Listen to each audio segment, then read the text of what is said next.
Salut! Aujourd'hui, on va préparer des sels assaisonnés. Je vais vous faire deux recettes, une à partir de produits frais, puis une à partir de produits qui sont déjà séchés. Pourquoi on veut faire des sels assaisonnés? Entre autres, la meilleure raison, moi je trouve, c'est qu'on achète des fines herbes, on prend ce dont on a besoin pour notre recette, on met le restant au frigidaire, on l'oublie, ça se perd, les herbes deviennent molles, puis on finit par les jeter. Puis ça coûte cher des herbes fraîches. Fait que ce que je vais vous montrer là, ça va nous aider à préserver nos herbes puis préparer quelque chose de super bon qu'on va pouvoir utiliser de toutes sortes de façons. Les produits frais, tout à l'heure je vous parlais des fines herbes, on va prendre, vous prenez ce que vous avez. Ça va mieux avec des herbes plus, comment on pourrait dire, plus robustes. Romarin ici, vous en mettez. C'est pas vraiment une recette que je vous fais, c'est une technique. Donc, une quantité de romarin. Ici, j'ai de l'origan. On va prendre des feuilles d'origan. On va prendre, j'ai du thym ici. On va se prendre du thym frais. Et ce qu'on va faire, en fait, avec tout ça, c'est qu'on va le hacher très finement. Mais là, on va rajouter du goût encore. Ça fait qu'on va se zester un citron. On va mettre du zeste de citron dans ça aussi. Pour un petit peu d'acidité, un petit peu le goût citronné, là, moi j'aime beaucoup ça. C'est important quand on fait du zeste de citron de ne pas aller jusqu'au blanc. On enlève vraiment le zeste en surface parce que le blanc est très amer. Puis on veut juste le parfum du citron. Donc ici, à peu près le zeste de un citron. Et ça sent déjà tellement bon tout ça. Après ça, on va rajouter de l'ail frais. L'ail frais, vous en mettez ce que vous aimez. Moi, j'aime beaucoup l'ail, donc j'en mets deux gousses qu'on n'oubliera pas de dégermer. Parce que, comme c'est cru en plus, l'ail, c'est un petit peu indigeste si on laisse le cœur. Puis il y a des problèmes. Il y a du monde qui ont des problèmes avec l'ail, puis généralement, c'est parce que l'ail n'a pas été dégermé. On coupe dans le milieu notre gousse d'ail. Le germe, c'est généralement le morceau vert ici. Mais alors, même si on l'a écrasé, comme je viens de faire, oups, c'est facile d'aller chercher notre germe. On le met de côté. Notre germe, on le met de côté. Oh, ça sent bon! On ne penserait pas que des produits crus comme ça, que ça sente si bon. Alors, on met ça dans ça. Et je ne rajoute pas mon sel tout de suite.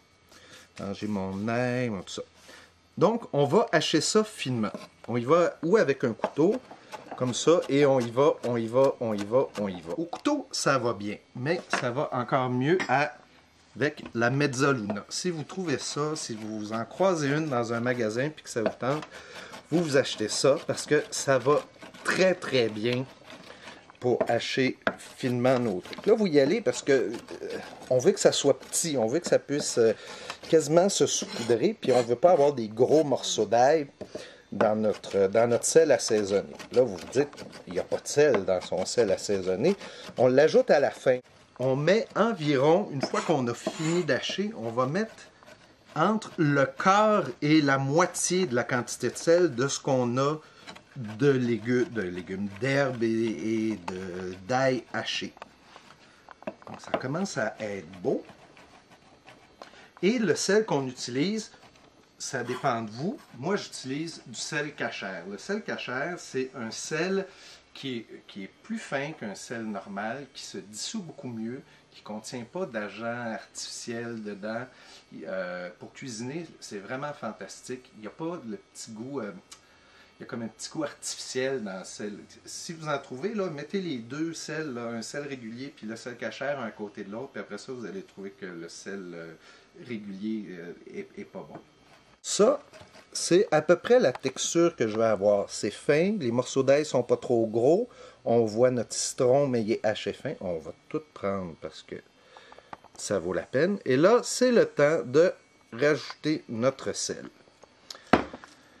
Là, je vous ai dit entre un quart et la moitié. Moi, j'y vais à l'œil. On ne veut pas que ça soit trop salé. Si vous voulez être certain, vous y goûtez un petit peu comme ça. Oh, ça goûte bon. Notre sel est prêt. On a deux choix. On prend une assiette plate. On ramasse tout parce qu'on ne veut pas rien manquer. On peut l'utiliser immédiatement. Ça dépend de la quantité qu'on a fait aussi, mais on peut donc l'utiliser immédiatement. Ce qu'on va faire si on l'utilise immédiatement, c'est qu'on le prend. Moi, ce que j'adore, je prends un poulet entier. Je frotte mon sel épicé dessus, partout, partout, partout, partout. Si je peux aller en mettre en dessous de la peau, j'en mets en dessous de la peau. Je laisse mon poulet patienter 4 heures, 5 heures avec le sel dessus. Ça aide à... Quand on fait ça avec le sel, ça fait sortir toute l'humidité de la peau du poulet et ça vous garantit que votre petit poulet au four va avoir une peau super croustillante. Je fais aussi avec rôti de porc. On frotte un rôti de porc avec ça. C'est absolument délicieux. Il risque de nous en rester encore. Fait que ce qu'on fait, on le met dans une assiette. On l'étend comme il faut, comme ça, dans l'assiette. Et là, on le laisse à l'air libre, un endroit pas trop humide, donc pas à côté de l'évier. Et on le laisse sécher tout simplement. Pendant 2, 3, 4, 5 jours. Le sel va aider à sécher tout ça parce que ça aspire là, toute l'humidité, ça fait sortir l'humidité du produit. Une fois que c'est sec, on le met dans un petit pot, un petit pot bien hermétique, puis on l'utilise quand on en a besoin. Ça va devenir un de vos standards. Je vous garantis, ça ajoute un super goût à tout.